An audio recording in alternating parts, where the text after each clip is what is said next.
A cultura foi unha das grandes prexudicadas este 2020 pola crise da Covid. Ao longo de todo o ano foron moitos os eventos e festas suspendidas pola pandemia, pero nesta ocasión o coronavirus non vai a poder co Culturgal. A Feira de Industrias Culturais de Galicia regresa a Pontevedra coa súa 13ª edición. Faino, iso sí, combinando o formato presencial co virtual. Un ano máis o Culturgal toca reinventarse e este ano vamos a facer un evento mixto, con esa pequena presencia de espectadores e de público que nos permitan as autoridades en base aos aforos, pero despois vamos a facer un evento en streaming. Polo tanto, non só chegaremos, como o público non pode vir a nós iremos ao público a cada unha das súas casas, e non a esas decenas de miles de persoas que viñan aquí, senón que vamos a convertir o Culturgal, e isto vai a ser unha proba para o futuro, como un evento global.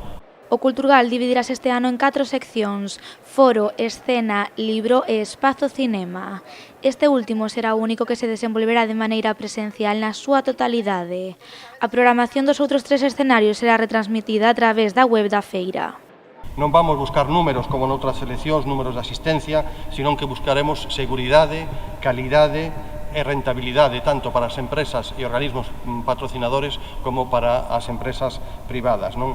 Somos conscientes que Culturgal, o mellor altura deste ano, vai ser o único escaparate que moitos proxectos culturais en Galicia van ter para mostrarse.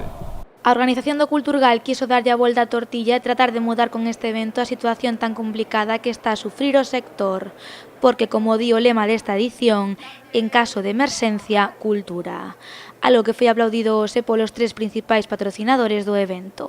A valentía, a forza que se levantou a pulso este proxecto, un proxecto que naceu para empoderar a este país e para que este país non tuvera complexo de que en outros lugares se facían cousas maravillosas e aquí non. Aquí se fan cousas fantásticas. A cultura deste país é unha cultura potentísima e que o Culturgal hoxe estemos aquí presentando esta edición o demostra.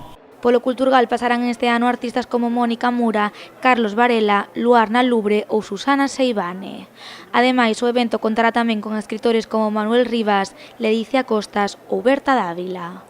Toda a programación está disponible na páxina web cultur.gal.